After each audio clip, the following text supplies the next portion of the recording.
Good morning. Unless you're a Cowboy fan, a Colorado fan, it is time to skip the BS. So maybe we should just skip the Cowboys. No, we definitely will get to them in just a few minutes. No, that was Sherman. It is time for Undisputed, for Dolphins Mania, and yes, Taylor Swift Mania. I can't wait to talk about that. But first up this morning, Coach Prime involved in another shocker. This one, the wrong kind of surprise. I'm about to dig deeper into Oregon 42, Colorado 6 with Michael Irvin, Keyshawn Johnson, and Richard Sherman. Good morning, gentlemen, I guess. Morning, man. I'm surprised you and Michael made Great it to work. morning. Yeah, great Surprised morning. y'all made it to work. You know what? I'm here, and I can't wait. Here we go. Woo, woo, woo. Spicy. Michael Irvin, your thoughts on Oregon 42-6? Well, let's give the kids on the field some credit because they played well. They played well. All the way around. And we talked about it. We knew it was going to take a Herculean effort from the Colorado to win that football game. I said it would have taken Shedeur Sanders to step out as almost just the next Patrick Mahomes coming in the lead.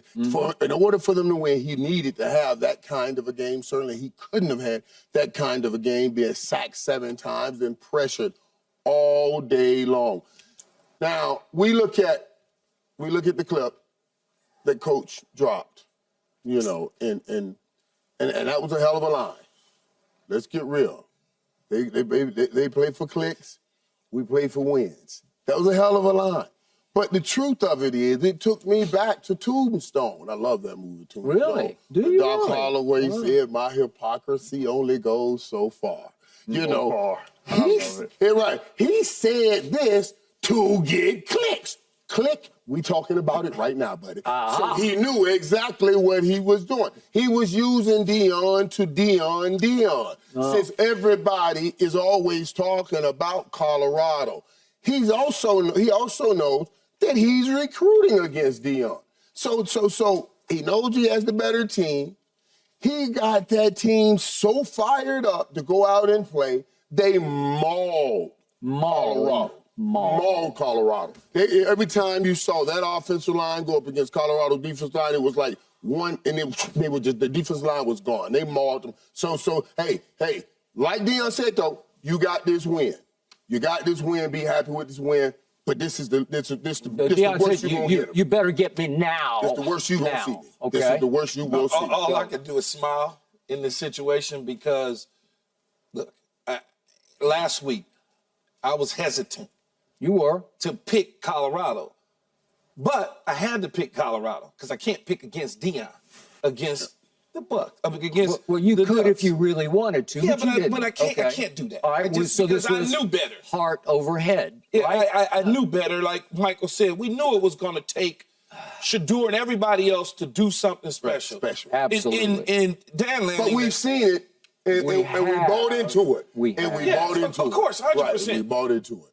But the whole click versus wins, everybody's trying to get wins, and everybody's trying to get clicks. Right. Okay? That's part of recruiting. That's what they do. Right. They have social media department, Skip, inside of the athletic department they do. Specifically sit up all night long trying to figure out how to create something to garner attention. They're just not doing the job that Bucky's doing over in Colorado. They're not doing the job that Colorado's doing. Right. And when you look at this, Bucky's Deion little older. When you look at this Michael, Skip, and Sherman, you're talking about the Cinderella story is over. Really, it's not. It's not over. No. And here's why I say it's not. Because they were 1-11 a year ago. They're 3-1 now. They're getting ready to play an opponent in USC that looked like hot garbage against Arizona State the other night. They did. I agree. So that is a little nervous for me going to Colorado this weekend to see what that could turn out. Even though USC is now a 23.5-point favorite. That's fine. At Colorado. That was fine. They was the same at Arizona State. It came down to a dogfight. Yep. But when you look at Oregon's football program versus Colorado and Deion, or Colorado better yet, were 1-11. Deion has come in and changed the whole scope of everything. Everything. And we're not just talking about wins. I'm talking about they're making much money in Colorado right now. They're making more money than they've made in probably forever. So to me, this is a classic bully talking noise in Dan Lanning. I don't care what nobody tell me. Because number one, you can go all the way back to Bilotti. You can start with Chip Kelly. You can go with Mark Helfrich. You can go with Willie Taggart, Mario Cristobal.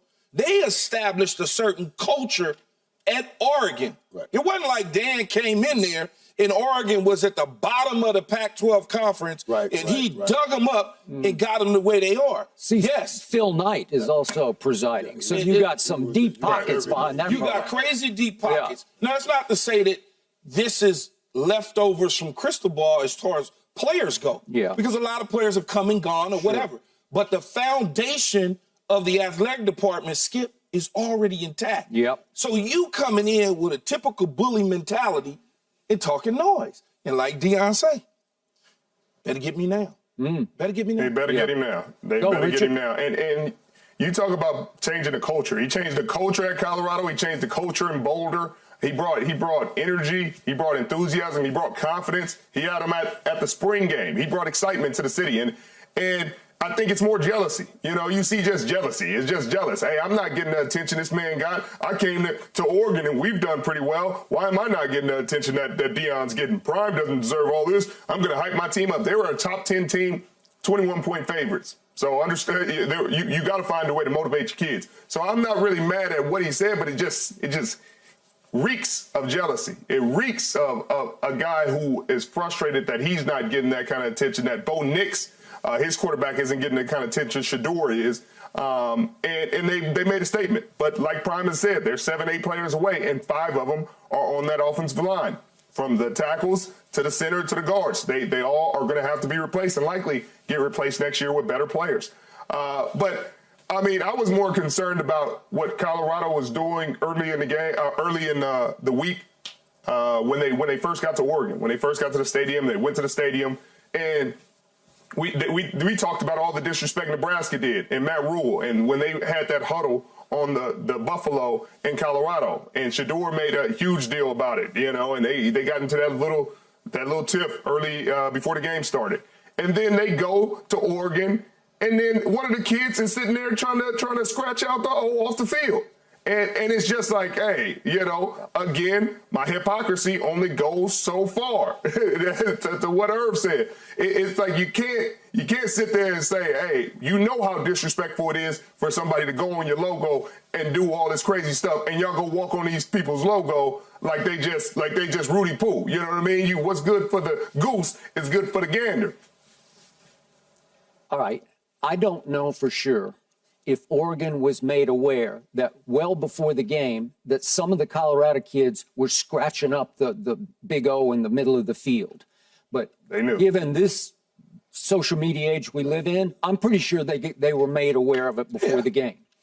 All right, I have tried to tell you guys for 2 weeks, there is a deep-rooted sort of a venomous vengeance that is starting to manifest itself against Deion among white coaches, and I'm not going to say they're all white because we saw what Jay Norvell did just 2 weeks ago, right? You're right. Okay? It's deep-rooted and seated because Deion didn't pay any dues that they all had to pay.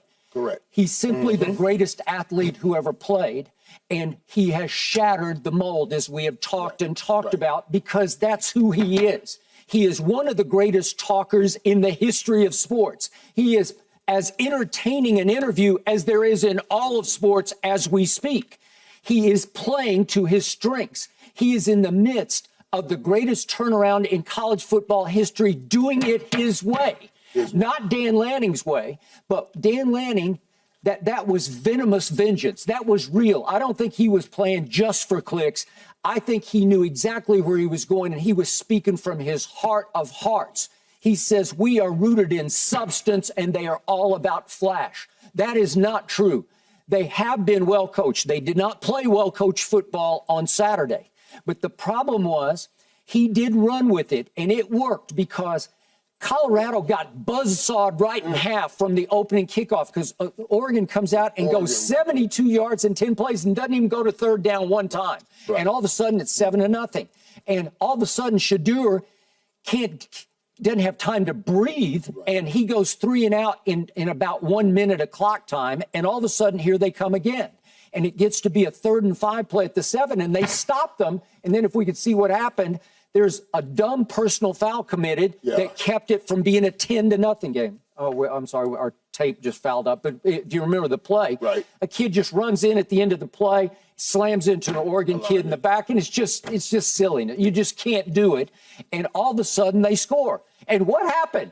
Dan Lanning said, I'm going to humiliate you, Deion Sanders. I'm going to expose you. I'm going to go for 2. It's 13-0. It could have been 14. You just kicked the point. Is there any reason? Did you miss the point on 7-0? No, you didn't. You're going for 2 to just rub their noses in it, right? Okay, here's the 2-point play. And they go for it, and they don't get it, thank God.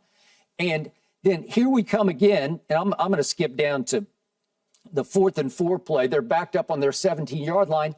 They run a fake punt. They're up 13-0, and they run a fake punt. This is humiliation. That's a big tackle who runs with that ball for 18 yards. No one there. Help me out. Is that not trying to pile it on? That's the equivalent of a first quarter run it up play, right? Well, you know what? In that situation right there, look, it certainly looks that way. But if they're sleeping, and we have scouted them to know when we're in this part of the field and down the distance, and we're going to punt, and they give us the look, and it's going to work perfectly. Why not do it? Why not? Okay. Why not do it? There's a lot of things that can go wrong in that area of the field. That's but here's why though. Because I say why not do it? Because even if it did go wrong, Michael, they're undermanned. And so that's why you do it. Because they're undermanned. That's back to Skip's point. That's back to Skip's point. So you could have just turned around and handed the ball off on 4th and 3 and still got that first down. The way they were mauling. That's true. Colorado's defensive line. Now, and I want to make sure we're not doing the wrong thing here. And what I mean by that is we need to make sure we're giving Oregon the credit they're due here. Well, let's make sure we're giving. Well, they played flawless football. I don't know what they could do any better. And Dan Lanning, I mean, he got them hyped. He got them hyped. They came out, and I was like, woo. I've been waiting to see how Colorado handles this kind of stuff right here, because when you're building up and everybody's talking about you like this, you're going to get everybody's best man. No question. Everybody's going to dig down and give you all they have because everybody's talking about you. That was the reality of it. We mentioned here jealousy. We mentioned bully. Yeah. He did what he needed to do to get his team to victory.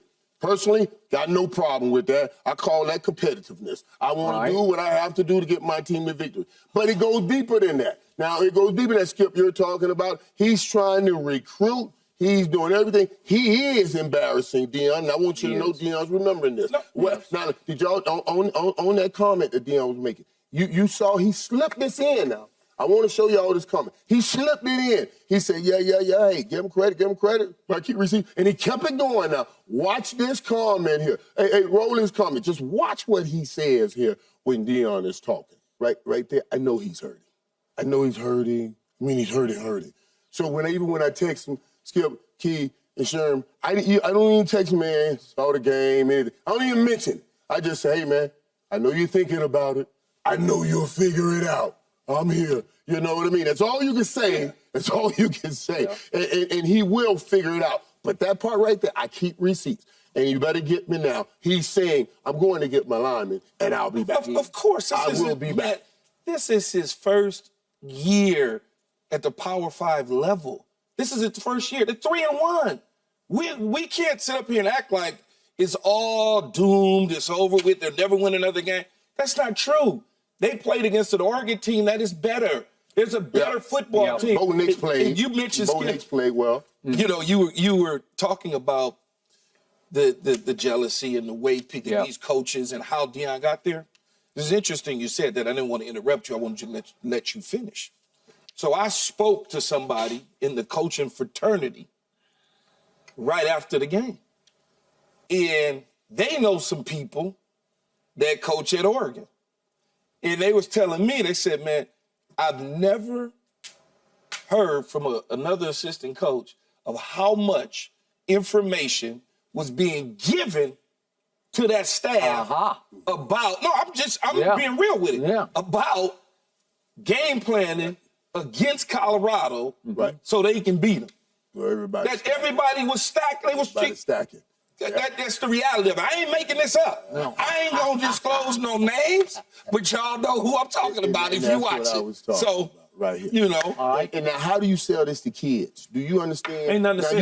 You got to tell these kids, dude, listen, there's this other side of all this attention. Everybody is coming to take you out. How do you sell this to kids to raise their game? Because they're the ones feeling the heat on the field. Yeah, but they're playing against, these coaches are coaching against Deion. They're trying to beat Deion. They don't care about beating the kids. Their focus is, I got to check the kids are the one that's getting slaughtered, and they get the one that's raise up some point you got to let Richard go. Go ahead, Rich.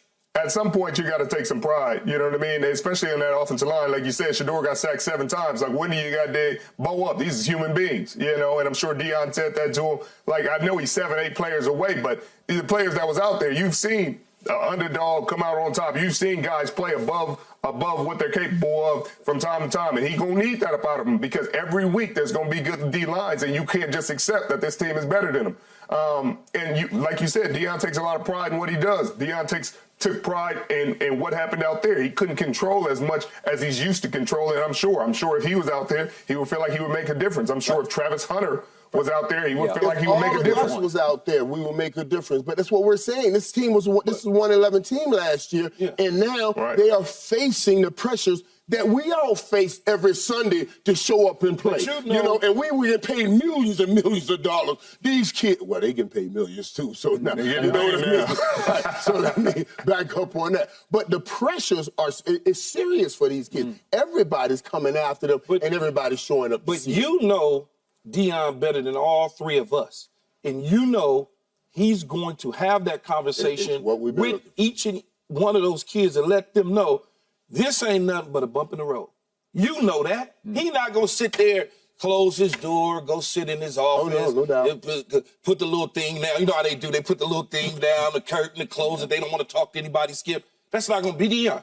They getting ready to move on to USC. What's happened is happened. Yep. We're going to put that tape in the burner, and now we're going to focus in on USC while my guys go out there and look for what I need to be competitive next season. All right. I'm not going to be a hypocrite about this because I did pick Colorado to win this game 45-42. So I gave Oregon 42, and that's exactly what they scored. Silly me, I thought that Colorado, because they do have weapons even beyond Travis Hunter. Obviously, he was a huge loss on both sides of the ball, maybe even more so on defense than offense. But I thought there was enough firepower, and they have enough dogs, as Lil Wayne says, on both sides of the ball that they could move the football. Well, obviously, they've had trouble all year protecting Shedeur. I'm going to be honest about this. He did not play great football on Saturday. He did not have his best game. He got off wrong-footed right away, and he couldn't get he just couldn't get in the rhythm of the game, and he couldn't. I thought that Mikey Harrison would play a bigger role. I thought Dylan Edwards, and look at their stats, they got nothing. And again, all props to Oregon because they're really good on both sides of the ball. And they dominated the ball on offense with these long drives, so Shedeur didn't have the football a whole lot. But if you come out and you commit 12 penalties for 106 yards, you're not ready to play. Or at least the other team is way readier to play than you are, which they were. So in the big picture of things, Deion said after the game, it wasn't about a big gap in talent. And I think in his heart of hearts, he believes that. They don't have the horses, as Richard points out, offensive and defensive lines. But they do have some star power and firepower at other positions that I thought would rise up and level the playing field on Saturday. It did not, in large part because of his pregame speech, because, again, they came out at kickoff and just ran over Colorado, psychologically devastated and dominated from the start, okay? And once it happens, how many times did you guys, you've had those games where you just got crushed. We're about to talk about a team that got crushed. You can't get up out of it. Yeah. You can't get up out of it, dude. I know we've been. You're sitting here. You're seeing it happen. Yeah. And you feel like, man, let's do something to come up out of this. Yeah. And you can't come up out of it. Not that day. Not that day until you're in the locker room. Remember last week what I said? They never faced that type of adversity. Not like that. And that was going to be the issue for me, is when they go in there, and if all of a sudden that switch comes on and they can't turn it off, how would they respond? Because they've never had to go on the road, be double digits down, in a hostile environment, early in the game. It's a different feel. 4 weeks from now, if that ever happened, they respond differently because they've already faced a challenge before, so they know how to respond. I tell you what, and I talked about this before. That dude, Troy Franklin, I want to do two things here. First of all, let's give that coaching staff some credit. Yeah. Because those kids got outplayed on the football field, but Oregon coaching staff did a great job in out-coaching Colorado's coaching staff. Some of those routes, some of those plays that were running wide open, those are coaches. I put that more on coaching because there's no way a kid should be that wide open and everything. Sometimes you even bust a coverage, or we just caught you in the right coverage and ran a play and took advantage of you. So I got to give them credit. As Keyshawn said, they got input from coaches all over the country. All over the country. Now, that's some information I ain't gonna lie. right there. Look, I ain't gonna lie to you, Playmaker. I ain't gonna give up my sources, but I ain't gonna lie to you. So everybody piling on. That's scary. Well, we're all about to pile on what happened to the Dallas Cowboys yesterday at Arizona. Just how bad of a loss was it? I'm going to make the case it was all-time bad, because it was. Thanks for watching, Undisputed fans. Do you want more highlights from the show? Make sure to click that subscribe button for all the exclusive content from Undisputed.